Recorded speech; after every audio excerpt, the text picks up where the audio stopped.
Did you know that 56 signers of the Declaration of Independence were Freemasons? I'm going into your secrets for a minute.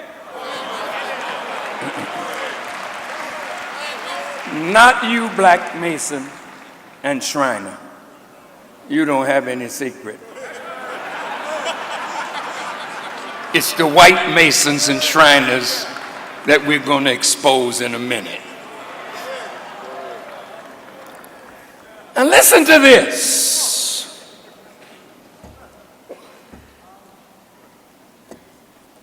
At least 9 of the 56 signers of the Declaration of Independence were Freemasons.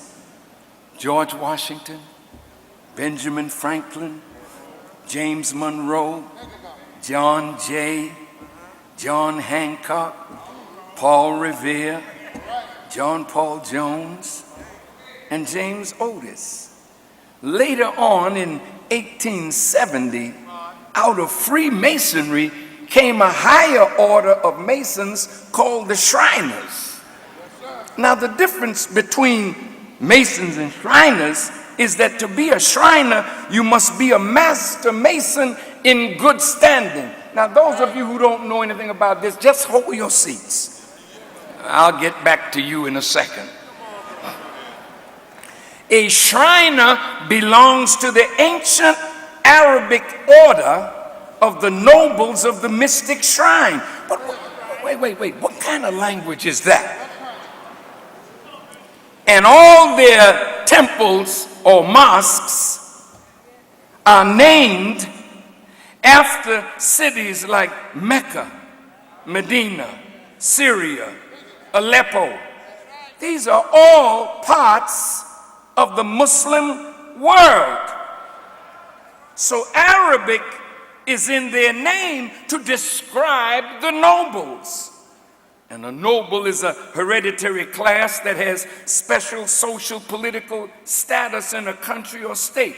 And all white Shriners have an exalted or noble political and social status in America and nations throughout the world. Now they talk about this mystic shrine, meaning that there's some mystery attached to the shrine itself. And what is a shrine? It's a sacred place of worship associated with a holy person or a holy event, a container for sacred relics such as the bones of a saint, the tomb of a holy person, or other revered figure. Well, who is the saint that is entombed in the shrine? Oh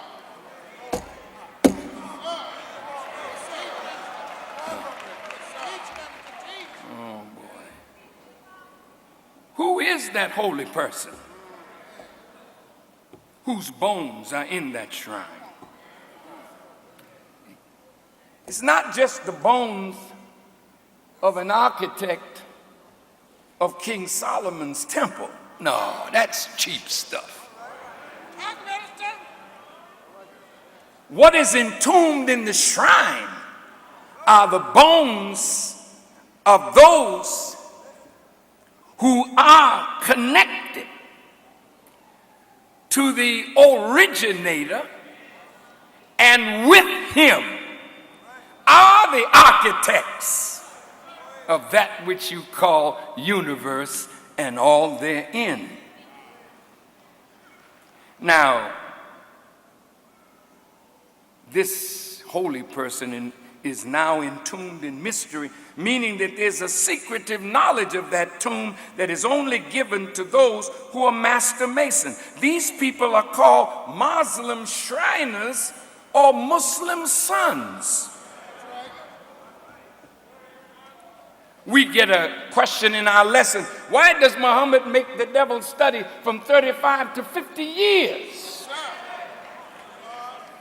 before he can call himself a Muslim son and wear the greatest and only flag of the universe? Why must he add a sword on the upper part? Oh, yeah, there. But make it big, man. Let the people see what I'm talking about.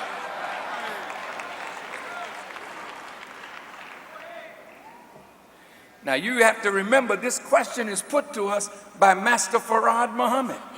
And if you notice, all the Shriner temples, you see that crescent, that star with a sword over it.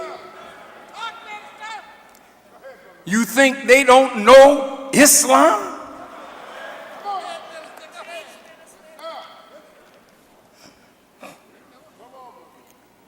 Well, now, if you look at this, this sword is over it, meaning that any time that any Shriner reveals the secret of what's in that tomb, they would pay with their lives.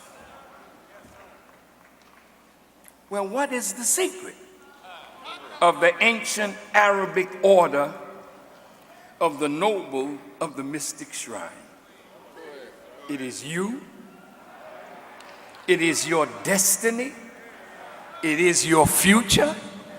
It is your origin that has been kept a secret from you, but was known by the founding fathers of this country and known by the present day rulers. Now I want you to listen good.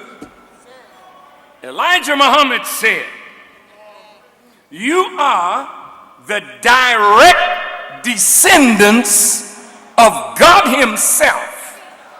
I'm going to say it again.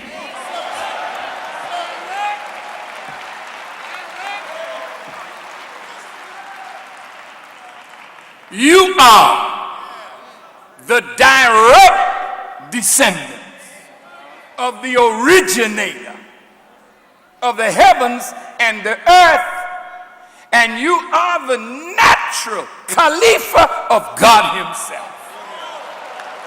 Listen, listen.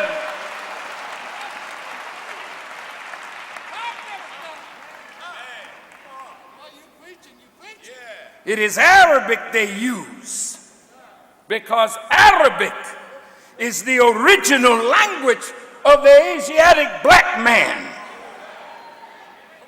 This black man, direct descendant of the originator of the heavens and the earth, and in him is the knowledge of how to build not a temple, but a new heaven and a new earth. They look at black people and know who we are. Yes. This holy person was hit in the head by 3 ruffians, Jubilah, Jubilo, and Jubilam. And when he was hit in the head, he was carried to the north country and buried in a shallow grave with a sprig of cassius coming up from the grave to let the world know that there's life down here. But who can get up the man in the tomb? Nobody but one with a master grip. Nobody but one with a lion's paw. The Bible said there's a lion asleep in Judah. Who will wake him? No pussycat can wake up a lion. And this pussycat leadership will never wake the black man up. You're too weak in your effort to free our people from the hand of their oppressor. Yes, sir. Yes, sir.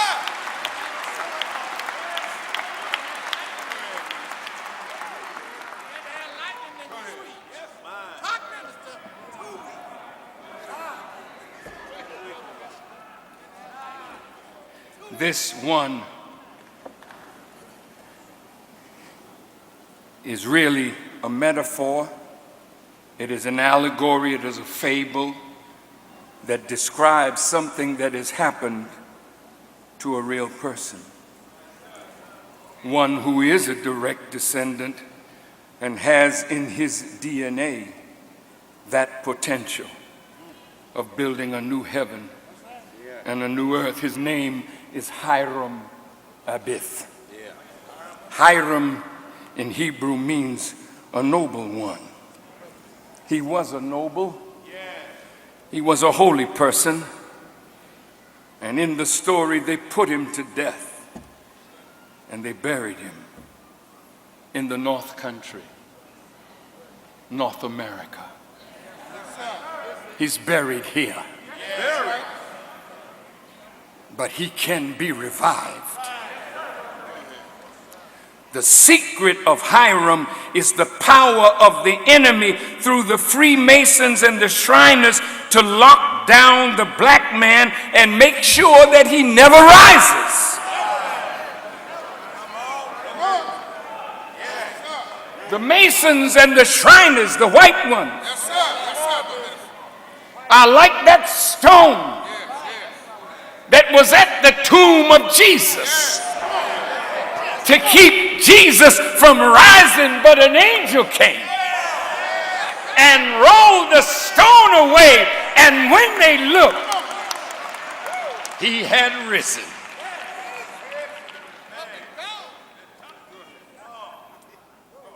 Keeping the secret of who the black man is was the duty of every white Mason, not the black Mason or Shriner, because you were never told that the secret was all about you. The white Masons and Shriners have always known the secret from Europe to America. In Europe, a Freemason understands the degrees and what it is to be a master Mason. They know something of the African origin of civilization, the advancements in Egypt, and the great architectural genius of the black man. They learned all of that through their study of the original Bible, which has always been locked away among the aristocracy. Common people could not read the Bible. But the people rose up and wanted to know what was in that book. So King James commissioned a group of 47 scholars.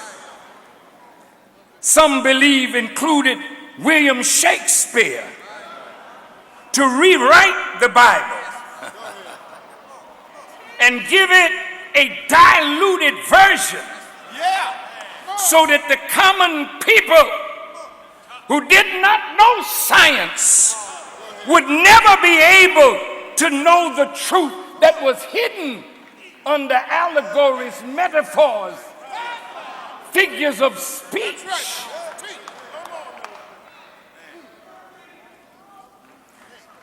Think about the wisdom of the people who adulterated or changed the Bible. Think about the language and its use of allegories with the imagery of animals, birds, and fish to describe another reality. All this is to hide what is really in the scriptures. These 47 scholars knew the sciences. They knew astronomy, they knew botany, biology, zoology, chemistry, physics. They knew these things because all of the scriptures are rooted in science. They use language that the little man could never unravel. But in their attempt to deceive the masses, they got themselves confused. And now they don't even know what the book means. It took the coming of God to unravel its meaning for us. Otherwise, to eat it, you'll be poisoned by it. You will think you know what you know not, and you will worship that of which you have no knowledge. Well,